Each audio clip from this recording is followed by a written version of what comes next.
Tantor Audio, a division of Recorded Books, presents Taming the Scotsman by Kinley Macgregor, narrated by Antony Ferguson.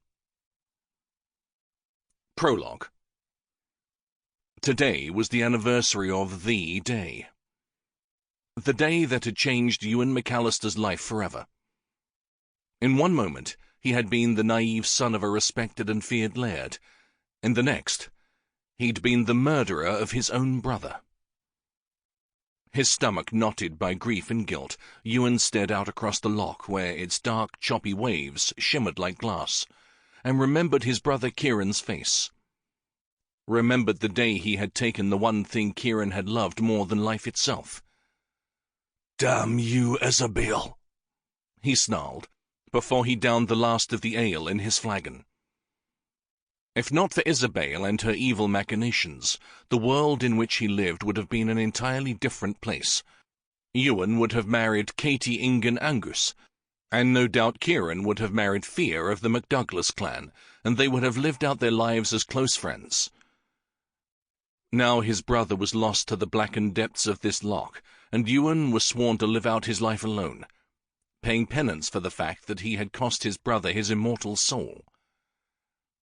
Ewan had brought untold pain and suffering to all the people he loved, and death to the brother who had meant the world to him. It never ceased to amaze him just how easily so many lives could be destroyed by one foolish decision. One decision he would give up his own soul to change. Agony washed through him anew. Somewhere out there in the peaceful depths of the loch rested the body of the brother he'd been closest to. The brother who had been his best friend, his confidant. Though Ewan loved his other brothers, it had been Kieran who had walked beside him through thick and thin. Kieran whom he had trusted with the deepest secrets of his heart. Until the day Isabel had come between them with her lies and schemes. She had been gifted with the face of heaven and the soul of Satan's daughter. No one had ever mattered to her but herself. Ewan drew a ragged sigh, his eyes stinging from his unshed tears, as he recalled the moment that had shattered their youths. "I love you, Ewan." Isabel's dark blue eyes had brimmed with tears as her long blonde hair moved in the breeze. She'd grabbed him while he was on his way to the stables, and pulled him behind the keep, into his mother's garden. Once there, she had thrown herself into his arms, and kissed him with a passion the likes of which he'd never tasted before or since. Barely more than a lad, he'd been unable to fully understand her words.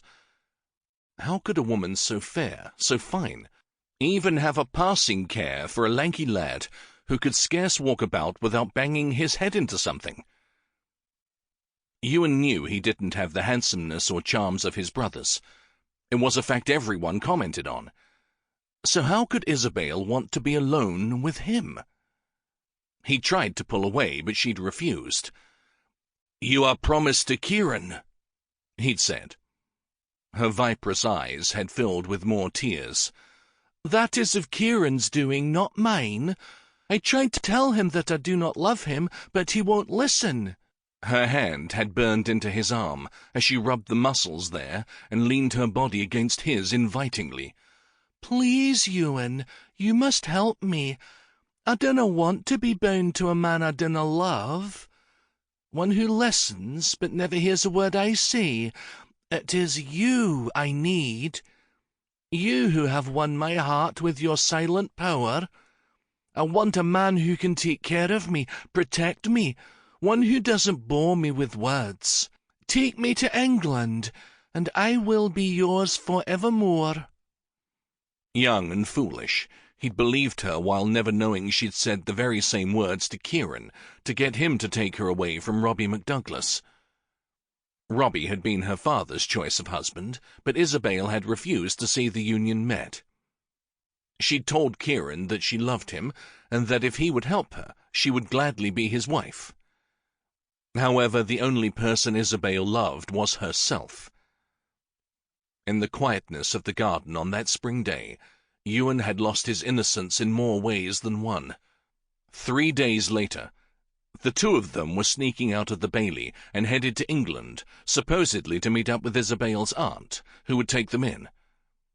In truth, they had been riding to meet Isabel's English lover. Ewan would never in his life forget the sight of the arrogant man who had been waiting for them. The sight of Isabel and her lover embracing. It was her lover's hall they had journeyed to, not her aunt's. Her eyes had been shining with satisfaction as she imparted her devious plan to her lover, told him how she had fooled the MacAllisters into bringing her safely to his arms. First, she'd tried to get Kieran to take her to England, but when Kieran had decided to keep her in Scotland and marry her for himself, she'd turned her sights on Ewan, knowing he would be unable to stay there if he was to have her. I knew he'd have no choice save to bring me. How could he stay at home while Kieran was there to hate him? Enraged over their deception, Ewan had challenged and fought the English knight. But too young to have gleaned much skill and too uncoordinated to match the smaller man's agility, Ewan had lost the battle. Defeated mentally and physically, he had been forced from the hall and sent on his way. To this day the betrayal hung in Ewan's heart with the weight of a millstone. The entire way back to Scotland he'd vowed to make it up to Kieran, to tell his brother they were both better off without the faithlessness of Isabel. But he'd come home to his brother's wake. Back to a home filled with grief over the fact that Kieran, unable to live without Isabel, had killed himself. On this very day, years past, his brother had come to this shore, doffed his clothes and sword, and walked out into the murky depths of the loch, where he had found an end to the pain of his broken heart. How Ewan wished he could find his own release. "I'm so sorry, Kieran," Ewan whispered to the waves that lapped at his booted feet. "If I could, brother, I'd gladly give you my life so that you could have yours back." As it had so many times before, the thought of joining Kieran crossed his mind. It would be so easy to just walk out into the waves as Kieran had done, and let their soothing peace end his pain too. To sink himself to the bottom of the loch, where he could finally make amends to Kieran. Chapter 1. It took a lot of nerve to face the devil in his lair. Or in the case of Eleanor Alexander, it just took a lot of desperation. Desperation that hung in her heart and throat, choking her with its urgency. If the devil refused to help her, well, she'd walk herself to England alone then. No one would sway her from this course. No one. Not her father, not her mother. Not even the devil himself. As she neared the cave at the top of the mountain, her courage faltered. Could a man really live in a cave? That was the rumor, but until now she'd assumed it to be nothing more than a myth made up by men who were too afraid of Ewan MacAllister to face him. After all, the MacAllisters were the most respected and feared men in all of Scotland. They were also said to be the richest. Surely such men, unlike her burly and irksome father, would have some form of refinement. Wouldn't they? Yet as she looked about the barren mountain top, she saw nothing even remotely resembling a cabin or home. Ewan MacAllister really was the barbarian of legend. "That's just as well," she said, lifting the hem of her dark blue skirt to step around a cluster of rocks. She might be dreaming in her heart of a refined gentleman of courtly virtues to win her hand, but a barbarian was what she needed at the moment. A barbarian with a mighty big sword. From all she'd heard, Ewan MacAllister was just what her adventure called for.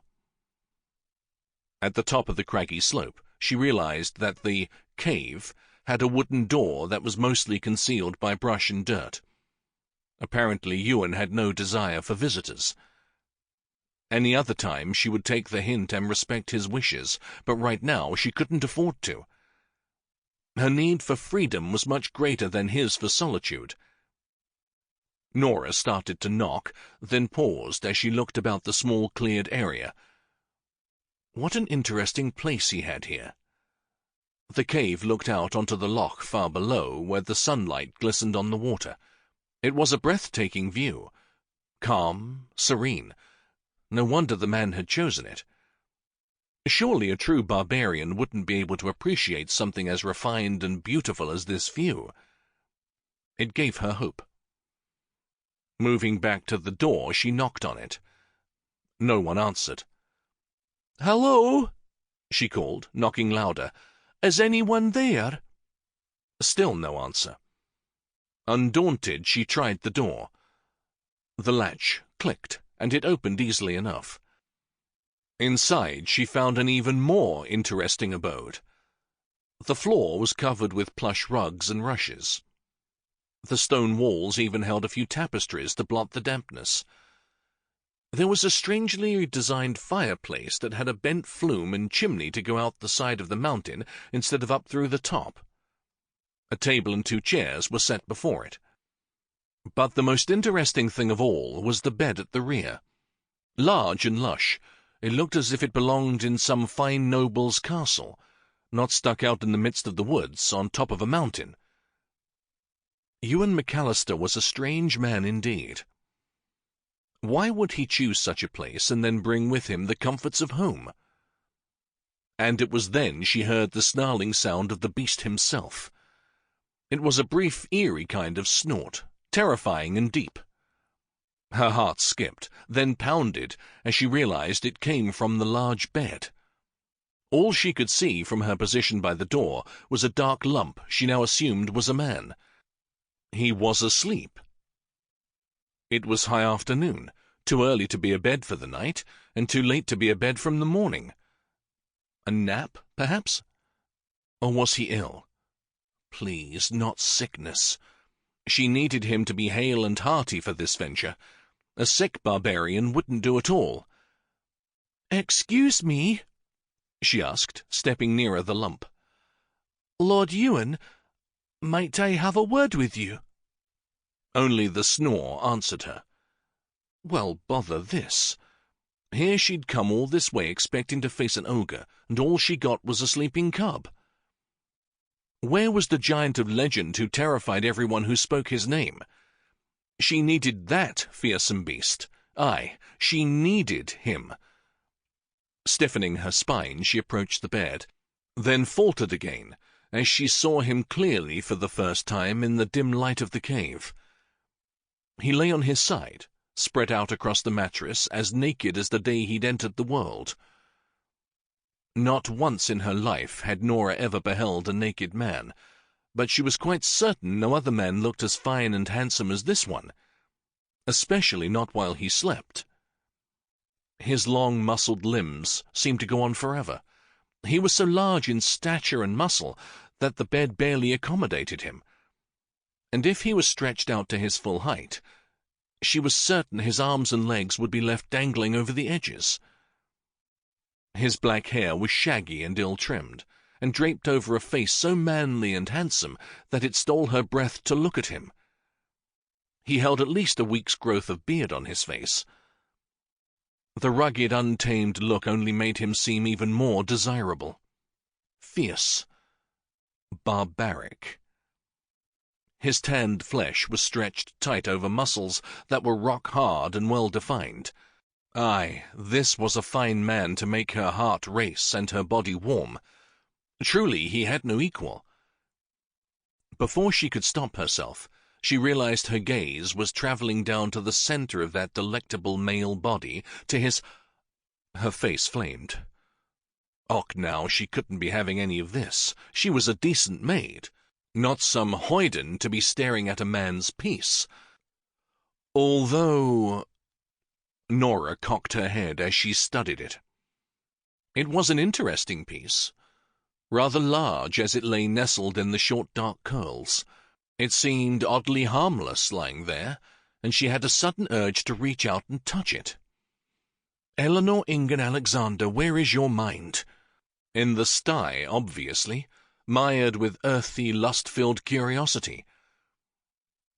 Though she'd never seen a man naked before, she most certainly knew what naked men did to naked women, and what could happen to a woman who allowed a man to do that to her. It was certainly a maid's downfall. Her face burning even more, she quickly grabbed the fur covers on the bed and tossed them over him. There now. All better. Well, not all better. There was still the sight of his broad, gleaming shoulders and those long, masculine legs. Nora! Oh, very well, she'd look no more. At least not there.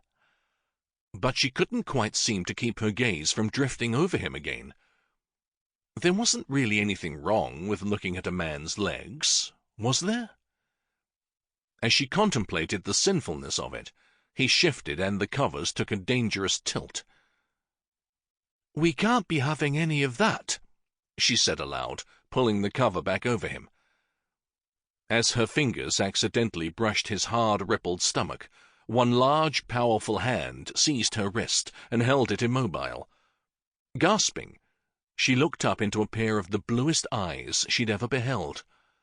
Eyes that were rimmed in red and filled with rage as they narrowed on her with malice. "Who the bloody hell are you, and what are you doing here?" His voice was deep and threatening, and when awake he was as fearsome as the rumours she'd heard. "I'm—" Her mind went blank, as she became aware of the fact that her hand rested on warm skin and over a muscle so hard and taut that it made her ache with a sudden throb. Her mouth went dry as a foreign demanding fire consumed her. He was a fine-looking man indeed. "Woman, you'd best be answering me." The angry accusation of his tone grated against her tolerance. Indignant at it, she jerked her hand away from his and straightened. "And just who are you to be taking that tone with me? Have you no manners at all?" Ewan blinked in disbelief. She was taking him to task. This woman who had invaded his home and disturbed his nice ale-induced slumber. Amazed at her audacity, he again blinked his scratchy eyes to clear his blurry vision, while his head throbbed a painful staccato beat. With her mouth closed, she was pleasing enough to look at. Even though she wore a long blue-and-white brat pulled up over her head, he could see she had thick, golden blonde hair that reminded him of sunshine.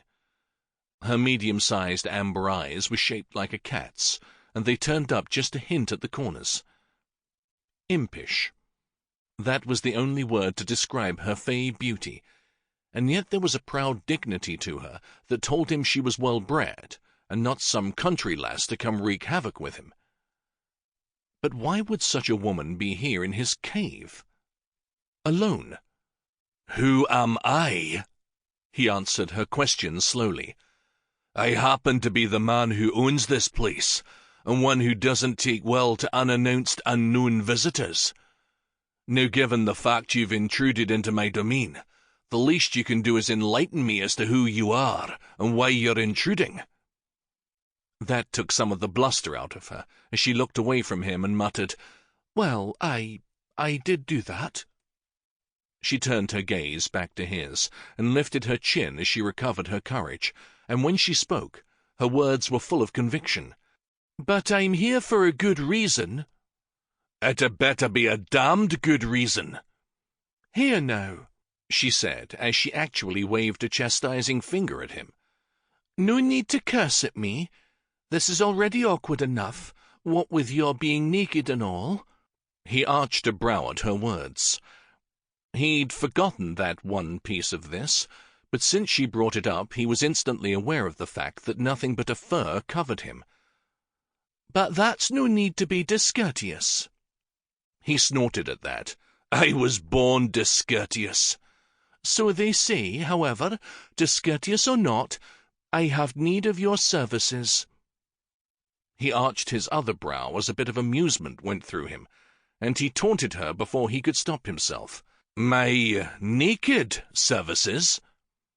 A high blush rose to her cheeks, making her eyes appear more green than gold. "Most certainly not. I'd much rather have you clothed.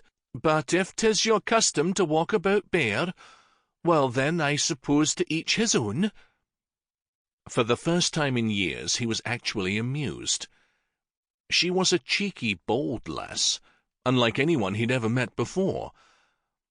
Of course, he'd never before met an unknown, well-born woman while he was lying naked in his bed, and somewhere deep inside was the question of whether she would be so bold where it counted most, between his fur covers. His shaft stirred instantly at the thought, and grew more rigid as he swept his gaze over her body. Aye, she was ample enough to be well worth the savouring. Lush hips and breasts, probably no more than a year or two younger than he. She would make a fine morsel to nibble, one that would probably last out the night until they were both well sated and spent. Aye, she had a nice rump, one a man could grab on to, and, "My lord," she said firmly, like a tutor addressing an errant, daydreaming child. The tone instantly intruded on his meandering thoughts about her attributes. "I am here to procure your services as an escort." He frowned at her words. "My what?" "I need a man to accompany me to England."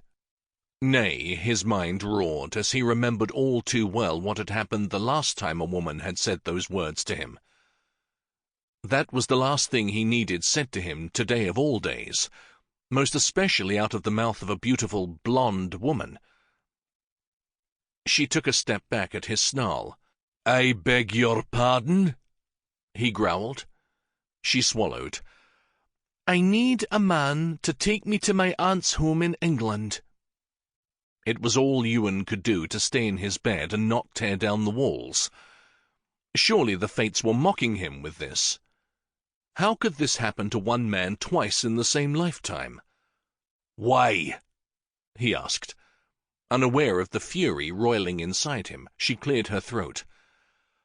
"I am engaged to be wed to a man I cannot stomach, and I need you to escort me in safety to my aunt's home so that I won't have to marry the toad." Ewan cursed foully at that. It echoed off the stone walls around them. "Are you daft?" "Most definitely not." "Then why would you come to me?" "Because you are the most feared man in Scotland. No one in my father's clan or my betrothed's would dare stop you from taking me." "Aye, well, you can forget all about that happening, love. There's no power on this earth or beyond that could make me take you to England. Now hie yourself out of here and—" She stiffened. "I can't." "You mean you won't?" "Nay," she said, twisting her hands in the fabric of her brat. "I mean, I can't go back there." "Why ever not?" "Because I've already left a note saying that I ran off with you." Chapter 2. By his face, Nora could tell she had just uttered the most horrific words imaginable to the man. His skin tone was a strange mottled mixture of fury, disgust, and disbelief. "What the hell do you mean you left a note?"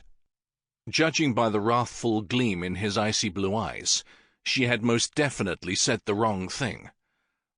Suddenly Nora was terrified, and that didn't happen often. Indeed, her father oft said she had been born without a single fear in her body. But right now her heart hammered with panic at the sight of his barely leashed wrath. Ewan MacAllister was no small man, and she had no idea just how dangerous he might prove when riled. "I had no choice," she explained, hoping to offset his temper at least a small degree. "Woman, we all have choices." Ewan came off the bed and winced as if a fierce pain had shot through his head. The fur fell away from his naked body as he buried the heel of his hand against his left eye and cursed again. Nora gasped and spun about to give him her back, even though a tiny wicked part of her wanted to stare at all that lush strength and tawny skin. He was truly a fierce man, one of brawny, unrefined power and handsomeness. She could hear him cursing even more and grabbing his clothes, then pulling them on, and all the while she felt Ewan's glower. It was hot, powerful, and terrifying, and it set her to trembling. "How could you have done such a lack-witted, cursed thing?" he snarled. "Whatever got into your mind that made you pick me to see you run off with?" "Please," she said, her voice soft and pleading, "I can't marry Ryan MacArron. He is egotistical and arrogant. He smells of bad hygiene and eggs." She shuddered at the memory of that one. "He likes to eat raw eggs, which is a disgusting habit to say the least, and now that I think on it, it is probably his most endearing one. I would sooner die than wed him." Ewan growled again. "The last time a woman said those words to me, I believed her, and it caused a feud for my clan that resulted in the deaths of untold men and women on both sides of it. It cost my brother his life and his soul, and it sent my father to his grave as well. Now I ask you, why should I give a witch's damn about what happens to you, when I don't even know you at all?" Nora was baffled by his words. "Someone else ran from Ryan MacArron and caused a feud for the MacAllisters." He came around her to glare. A vein throbbed in his temple as he narrowed his eyes ominously. "Are you trying to anger me more?" "Nay, I'm not trying to anger you at all. I am only trying to gain your help. I can pay you if that's your concern." "I have no need of your money." Ewan had never in his life met a woman like her. How dare she come in here and ask him such a thing? Surely she had no more sense than a leek pea. What kind of woman would traipse alone into a man's home and ask him, a total stranger, to lead her astray of her parents? And as he stared at her, he wondered just how much like Isabel she really was. Just how far would she go to gain his help? He gave her a hot, lustful once-over, and let his gaze linger meaningfully on her breasts. "Is there anything else you would offer me?" She blinked at him once as if not understanding, but as he watched, her amber eyes sparked. She gasped, then raked a repugnant stare over him that duplicated his own. There was no guile or artifice about her. She was truly offended by his question. "Och, no," she said, curling her lip. "You are foul to even make such a suggestion to a well-bred lady. How dare you? Well, never you mind. I'll be finding my own way to England, and not be in your presence another moment." He was surprised by her words and her indignant reaction. Huffily she gathered her skirts into her hands, and gave him one more sneer for good measure. "You are a crude, ale-smelling beastie, and I have no use for such a man. Better I should go alone to my aunt's than have to deal with the likes of you. I should never have come here." Now she had that thought. Ewan caught her arm as she started past him. "How did you get here?" She glared at his hand on her arm. "I rode a horse until I reached your mountain, and then I walked." "Is that how you intend to get to England?" "Aye, I'll crawl there on my hands and knees if needs be." "You'll never make it alone." She gave him a hard, determined stare. "Then I shall die trying." He saw red again. "The bloody hell you will! I'm taking you home to your clan." "Never." His jaw twitched. In all his life he had never had a woman infuriate him so.